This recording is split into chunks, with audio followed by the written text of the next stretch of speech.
What's up guys, my name's Adam and welcome to Jamsville. This is going to be part 1 in a series covering the subject of improvising and specifically making your solos sound more interesting and surprising to the listener. A lot of guitarists and other instrumentalists practice centers a lot around playing scales, and because of this, it kind of lends itself to a lot of stepwise types of playing. I think part of the reason for this is that typically when we first learn a scale, we learn to play it stepwise. This is pretty much the way that you learn almost any scale, at least in the beginning. And then typically after that, you learn some third patterns, arpeggios, and that type of thing. But when have you ever practiced playing extremely wide intervals, such as octaves, sevenths, and compound intervals such as tenths, elevenths, twelfths? One of the problems with these kinds of intervals is that they're really hard to play in long chains successively because of the massive string skips that you get a lot of times. But they can be used as a way to break up stepwise playing and to give that surprising effect that the listener wouldn't have been able to predict. So I'm going to demonstrate to you how effective the use of a wide interval can be in a line by only playing examples in the key of C.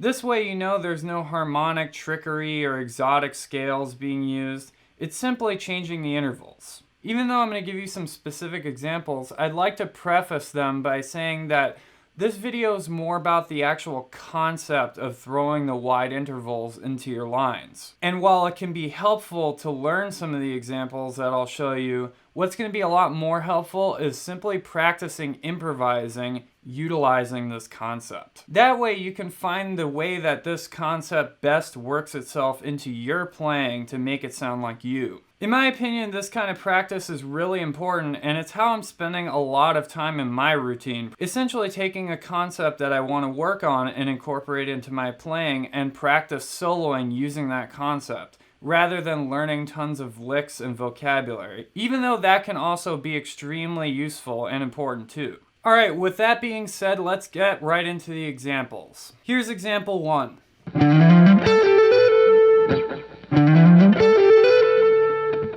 So this example is pretty straightforward. It's essentially a completely stepwise line with a big leap in the middle. So we're starting from a D note and then going to E to F to G.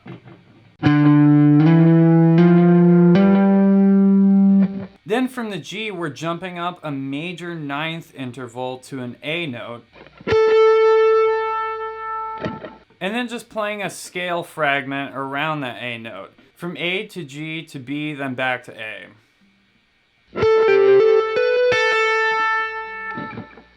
So here's the whole line slowly.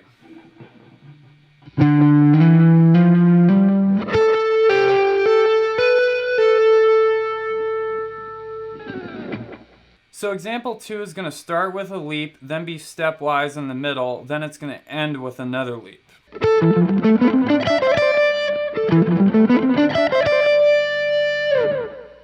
So for this one, we're actually starting off with a leap of an 11th. From this A note on the 10th fret of the 2nd string, down to E on the 7th fret of the 5th string.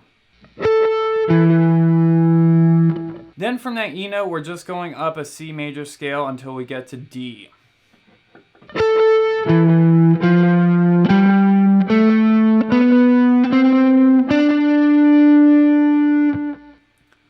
And then from this D, we're going to jump up a ninth to E on the 12th fret 1st string.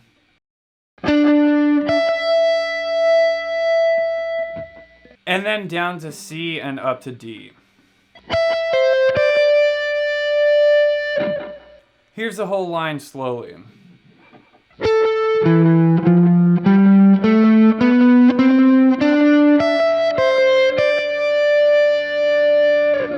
So in example 3, we're going to attempt to chain together 2 consecutive wide intervals, and then we're also going to end with one.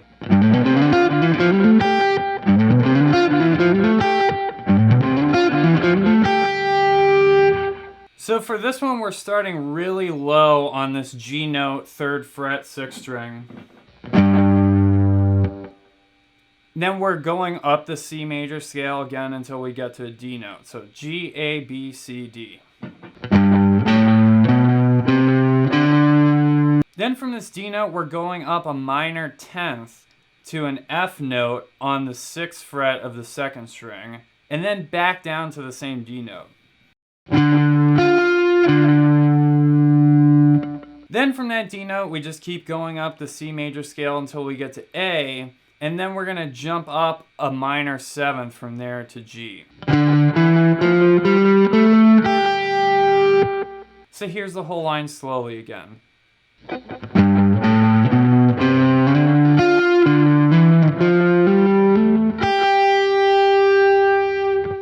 And finally, for example 4, we're going to try to chain together a couple of wide intervals as well.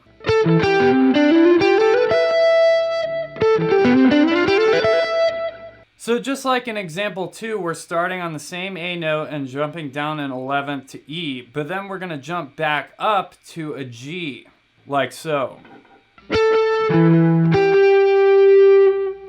And then from that G, we're going to go down to a B. And from there, just go up the scale stepwise.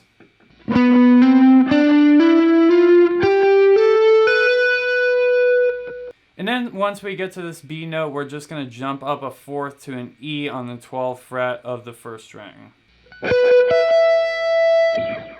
So here's the whole line one more time slowly.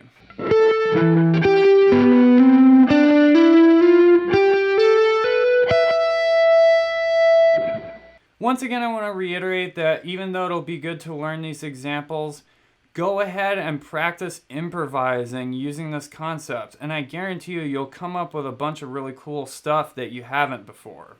And once again, the scale is all the same. It's all C major, no sharps or flats, so you could say it's a very boring scale. Just having those huge intervals create these twists and turns in the lines really makes it sound interesting and unpredictable. Alright everybody, thank you so much for watching the video. I really hope you learned something from it. If you'd like to comfortably and effortlessly play across the guitar fretboard, then make sure you subscribe to the channel and stay tuned for the new Jamsville GPS Fretboard Fundamentals course that's going to be coming out this summer, and for more future free videos. Once again, thank you so much for watching, and as always, listen, learn, and jam.